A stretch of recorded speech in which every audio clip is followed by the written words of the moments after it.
ಆದ್ಮೇಲೆ ಬೆಂಗಳೂರು ದಕ್ಷಿಣ ಜಿಲ್ಲೆಯ ಸಮಸ್ತ ಪರಿಜಾತಿ ಪರಿಶಿಷ್ಟ ಪಂಗಡದ ನೌಕರರು, ದಲಿತ, ಹಿಂದುಳಿದ, ಅಲ್ಪಸಂಖ್ಯಾತ ಎಲ್ಲ ನೌಕರರಲ್ಲಿ ವಿನಮ್ರ ಮನವಿ. ಕರ್ನಾಟಕ ರಾಜ್ಯ ಸರ್ಕಾರಿ SC/ST ನೌಕರರ ಸಮನ್ವಯ ಸಮಿತಿ ಬೆಂಗಳೂರು ದಕ್ಷಿಣ ಜಿಲ್ಲಾ ಶಾಖೆ ಪರವಾಗಿ ಮಿತ್ರರೇ, ಇದೇ ಆಗಸ್ಟ್ 28, 2026 ಬೆಂಗಳೂರಿನ ಅರಮನೆಯಲ್ಲಿರುವ ಶೃಂಗಾರ್ ಪ್ಯಾಲೇಸ್ನಲ್ಲಿ ಕರ್ನಾಟಕ ರಾಜ್ಯ ಸರ್ಕಾರದ ವಿವಿಧ ಇಲಾಖೆ ನಿಗಮ ಮಂಡಳಿಗಳಲ್ಲಿರುವಂಥ ಪರಿಜಾತಿ ಪರಿಶಿಷ್ಟ ಪಂಗಡದ ಜಾಗೃತ ನೌಕರರ ಒಂದು ರಾಜ್ಯ ಮಟ್ಟದ 6ನೇ ಐಕ್ಯತಾ ಸಮಾವೇಶವನ್ನು ಏರ್ಪಡಿಸಿದೆ.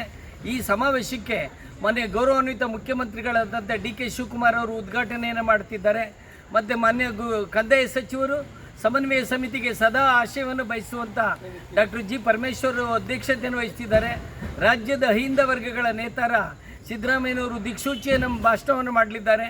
ಮತ್ತು ಗೃಹ ಸಚಿವರಾದ ಪ್ರಿಯಾಂಕ ಖರ್ಗೆ ಅವರು, ನರೇಂದ್ರ ಸ್ವಾಮಿ ಅವರು, ಹಲವಾರು ಗಣ್ಯರುಗಳೆಲ್ಲ ಭಾಗವಹಿಸ್ತಾ ಇದ್ದಾರೆ. ಅದೇ ರೀತಿ ಮಧ್ಯಾಹ್ನ ವಿಚಾರ ಸಂಕಿರಣ ಇದೆ. ಸಂವಿಧಾನದ ಆಶಯಗಳು ಮತ್ತು SC/ST ನೌಕರರು ಅಧಿಕಾರಿಗಳ ಜವಾಬ್ದಾರಿ ಅನ್ನೋ ಒಂದು ವಿಷಯವನ್ನು ಕೂಡ ಇಟ್ಟು ವಿಚಾರ ಸಂಕಿರಣದ ಅಧಿಕಾರಿಗಳಲ್ಲಿ ಭಾಗವಹಿಸ್ತಾ ಇದ್ದಾರೆ. ಮತ್ತು ಈ ಸಮಾರಂಭದ ಉದ್ಘಾಟನಾ ಸಮಾರಂಭದ ಮುಖ್ಯ ಅತಿಥಿಗಳಾಗಿ KH ಮುನಿಯಪ್ಪ ಸರ್ ಅವರು, ಶಿವರಾಜ್ ತಂಗಡಿಯವರು, ರುದ್ರಪ್ಪ ಲಮಾಣಿಯವರು, ಸತೀಶ್ ಜಾರಕಿಹೊಳಿ ಅವರು, ಹಲವಾರು ಗಣ್ಯರೆಲ್ಲರೂ ಕೂಡ ಭಾಗವಹಿಸ್ತಾ ಇದ್ದಾರೆ. ನಾಡಿನ ಪ್ರಗತಿಪರ ಚಿಂತಕರು, ಬುದ್ಧಿಜೀವಿಗಳು ಭಾಗವಹಿಸ್ತಾ ಇದ್ದಾರೆ. ಈ ಕಾರ್ಯಕ್ರಮ ನೌಕರರ ಬೇಡಿಕೆಗಳನ್ನು ಇಡೋದ್ರ ಜೊತೆಗೆ ಸಂವಿಧಾನದ ಉಳಿವಿಗಾಗಿ, ಮುಂದಿನ ಪೀಳಿಗೆಗಾಗಿ, ರಕ್ಷಣೆಗಾಗಿ ನಡೆಯುವಂಥ ಐಕ್ಯತಾ ಸಮಾವೇಶ. ಜಿಲ್ಲೆಯ ಸಮಸ್ತ ನೌಕರರು, ಎಲ್ಲ ನೊಂದವರು ಕೂಡ, ಯಾರು ಸಮಾಜವನ್ನು ಬಯಸ್ತಾರೆ, ಯಾರು ಅಸ್ಪೃಶ್ಯತೆಯನ್ನು ವಿರೋಧಿಸ್ತಾರೆ, ಯಾರು ಸಂವಿಧಾನವನ್ನು ಉಳಿಬೇಕು ಅಂತ ಆಶಯವನ್ನು ಇಟ್ಕೊಂಡಿದ್ದಾರೆ, ಎಲ್ಲ ನೌಕರ ಬಂಧುಗಳು ಕೂಡ ಆ ಐಕ್ಯತಾ ಸಮಾವೇಶಕ್ಕೆ ಸಾಗರೋಪಾದಿಯಲ್ಲಿ ಬರಬೇಕು ಅಂತ ಹೇಳಿ ತಮ್ಮನ್ನೇ ವಿನಂತಿಯನ್ನು ಮಾಡಿಕೊಳ್ತೀವಿ.